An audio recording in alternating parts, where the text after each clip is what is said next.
नमस्कार, आप सभी का बहुत स्वागत है साधना न्यूज में और मैं हूं आपके साथ मनीष कुमार। राजधानी भोपाल से इस वक्त की बड़ी खबर मिल रही है, जहां एमपी विधानसभा का आज एक दिवसीय सत्र बुलाया गया।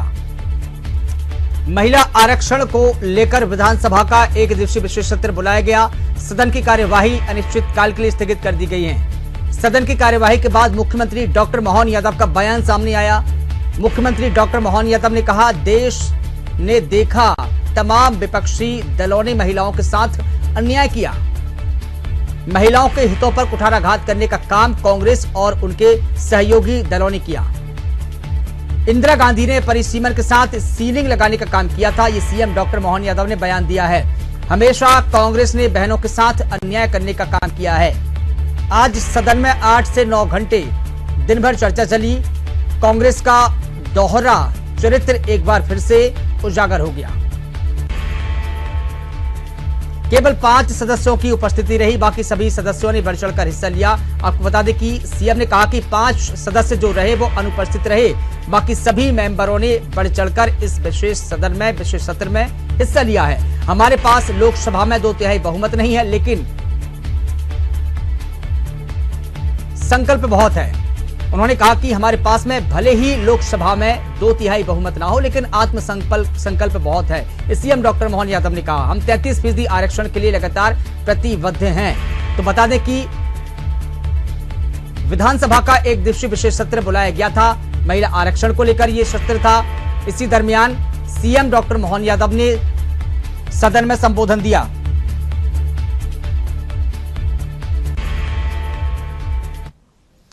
और इस पूरी खबर पर अधिक जानकारी दे रहे हैं हमारे विशेष संवाददाता हितकिशोर शर्मा जी, हमारे साथ में जुड़ गए हैं। सर, आपसे जानना चाहूंगा, आज महिला आरक्षण को लेकर विधानसभा का एक दिवसीय विशेष सत्र बुलाया गया।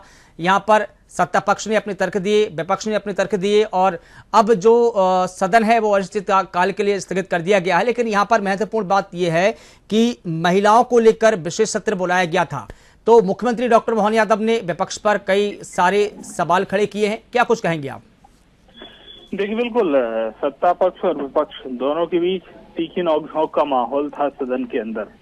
शुरुआत में भी यही स्थिति रही, क्योंकि शुरुआत में जो है जहां मुख्यमंत्री डॉक्टर मोहन यादव का शासकीय संकल्प था, तो नेता प्रतिपक्ष एक अशासकीय संकल्प चाहते थे। अशासकीय संकल्प वह भी महिला आरक्षण को लेकर था और जो सूचना प्राप्त हुई थी कि जो मौजूदा परिस्थिति है उसमें 33% आरक्षण दिया जाए, उसे ग्रहण नहीं किया गया।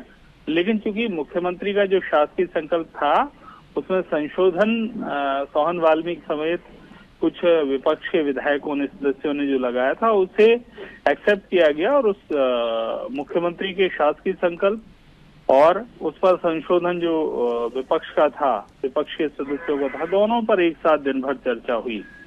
तो शुरुआत बहस से शुरू हुई और बीच में कुछ विषय ऐसे आए जिनमें तीखी नोक-झोंक देखने को मिली, लेकिन अंत में लगभग 1 घंटे विधानसभा में इस बात को लेकर हंगामा और गहमा-गहमी चलती रही कि मत विभाजन हो या ना हो। क्योंकि मत विभाजन की व्यवस्था, कोई भी संकल्प, शासकीय संकल्प हो और उस पर अगर संशोधन की बात होती तो संशोधन पर पहले बात होती है, संशोधन पर पहले अभिमत लिया जाता है। लेकिन क्योंकि विपक्ष उस मामले में जो डिवीजन है वो रजिस्टर में साइन से मांग रहा था, जो कि एक प्रक्रिया लेंदी होने के साथ साथ, क्योंकि ऐसी कोई व्यवस्था पूर्व में विधानसभा में दिखी नहीं। कुल मिलाकर जब मध्य प्रदेश के मुख्यमंत्री डॉक्टर मोहन यादव विधानसभा में अपना संकल्प पारित होने के बाद मीडिया से चर्चा कर रहे थे, तो उन्होंने एक बार फिर कांग्रेस पर निशाना साधा। उन्होंने कहा कि दिन भर तो चर्चा हुई, यहाँ केवल 5 सदस्य ऐसे थे सत्ता पक्ष के जो किसी कारण से, अगर तबीयत खराब है या कोई विशेष कारण है, तो सदन में नहीं पहुंचे। लेकिन अगर विपक्ष की बात कर ले तो जो 64 सदस्यों की आवश्यकता विपक्ष की है, वो भी सदस्य संख्या नहीं थी। ये मुख्यमंत्री डॉक्टर मोहन यादव ने ये बात मीडिया से चर्चा में कही है। दूसरा, उन्होंने एक बार फिर गांधी परिवार, चाहे नेहरू हो या फिर इंदिरा गांधी हो या फिर राहुल गांधी हो, प्रियंका वाड्रा हो, इन तमाम जो कांग्रेस के नेता हैं उन पर एक बार फिर निशाना साधा विपक्ष के तमाम उन दलों पर निशाना साधा जिनके कारण 131वां जो संशोधन है वो लोकसभा में पारित नहीं हो पाया। क्योंकि जनसंख्या का प्रेशर, विधानसभा लोकसभा क्षेत्र में एक सांसद का जनता के बीच अधिक जनसंख्या होने के कारण जनता से सीधी कनेक्टिविटी ना हो पाना, इन तमाम पहलुओं को मुख्यमंत्री ने मीडिया से चर्चा में गिनाया है। और उन्होंने एक बार फिर कहा कि आखिर दिन भर जब बातचीत हुई थी तो उस पर एक सौहार्दपूर्ण वातावरण में संकल्प पारित होना चाहिए था, लेकिन कांग्रेस ने यहाँ भी अपना चरित्र दिखाया। तो कुल मिलाकर विपक्ष पर हमलावर रहे मुख्यमंत्री डॉक्टर मोहन यादव। सदन के अंदर भी तो उन्होंने तमाम जो तथ्य हैं वो इस तरह के प्रस्तुत किए जिसमें महिला सशक्तिकरण को लेकर जब जब देश में कोई सवाल उठा है या पहल की गई है तो उसमें कांग्रेस की भूमिका नकारात्मक रही है। ये उन्होंने अपने भाषण में सिद्ध किया और मीडिया से बातचीत में उस चीज को दोहराया है। तो कुल मिलाकर सदन की कार्यवाही तो संपन्न हुई, मुख्यमंत्री डॉक्टर मोहन यादव का शासकीय संकल्प भी पारित हुआ, लेकिन सबसे अहम बात की ये जो 33% महिला आरक्षण की लड़ाई है ये खत्म नहीं हुई है, बल्कि ये कहे कि एक बार फिर शुरू हुई है। जी बिल्कुल। और इसी बीच देखिए, मौका था सदन में आधी आबादी को पूरा हक देने का, लेकिन जाते जाते मुख्यमंत्री डॉक्टर मोहन यादव ने एक नई परिभाषा बता गए। सीएम ने कहा, मध्य प्रदेश की नई परिभाषा के परिप्रेक्ष्य में उन्होंने कहा कि एमपी का मतलब महिला सशक्तिकरण। क्या उनका रुख इस ओर था कि जब महिलाओं को अधिकार देने की बात आई तो पूरे देश भर में मध्य प्रदेश इकलौता ऐसा राज्य है जहां पर सबसे पहले इस प्रकार का शासकीय संकल्प पारित किया गया? देखिए बिल्कुल, क्योंकि उन्होंने जिस दिन लोकसभा की कार्यवाही चल रही थी और जहां नारी शक्ति वंदन अधिनियम को लेकर मध्य प्रदेश ने एक पूरी पृष्ठभूमि तैयार की थी, क्योंकि ऐसा लग रहा था कि विपक्ष का साथ भी मिलेगा और ये जो अधिनियम है, ये 131वां जो संशोधन है वो पारित हो जाएगा परिसीमन जनगणना और 2029 के लोकसभा चुनाव से पहले 33% आरक्षण, ये भूमिका थी। और उसी भूमिका के तहत तमाम तैयारी भारतीय जनता पार्टी ने की थी।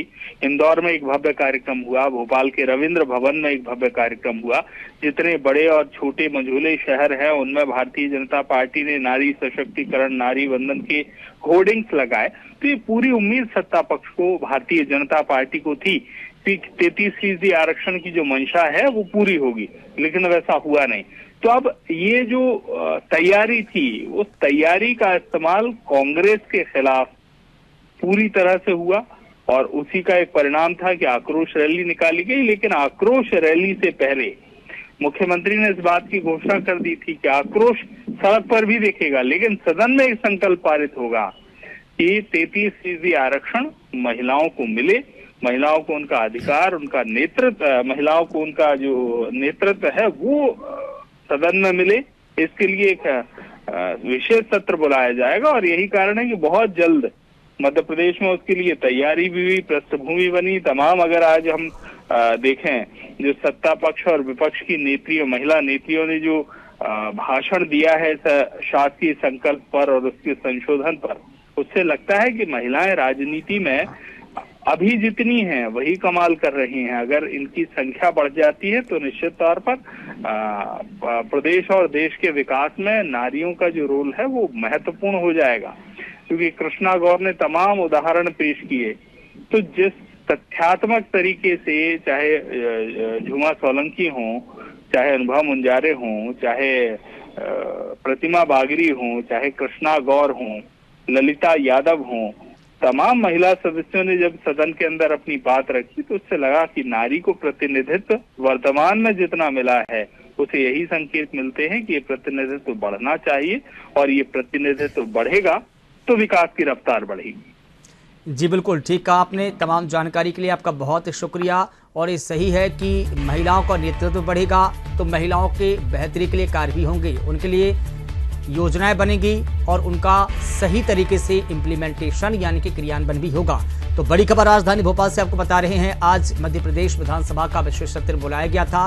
महिला आरक्षण को लेकर, नारी शक्ति वंदन अधिनियम को लेकर इस पर चर्चा हुई। दिन भर कम से कम 8 से 9-10 घंटे इस पर चर्चा हुई। विपक्ष ने अपने तर्क रखे, सत्ता पक्ष ने अपने तर्क रखे और अंततः मुख्यमंत्री डॉक्टर मोहन यादव ने शासकीय संकल्प पेश किया, जो कि भारी हंगामे के बीच पारित भी हो गया। लेकिन अब बड़ी खबर यह भी है कि अब विधानसभा अनिश्चितकाल के लिए स्थगित हो गई है।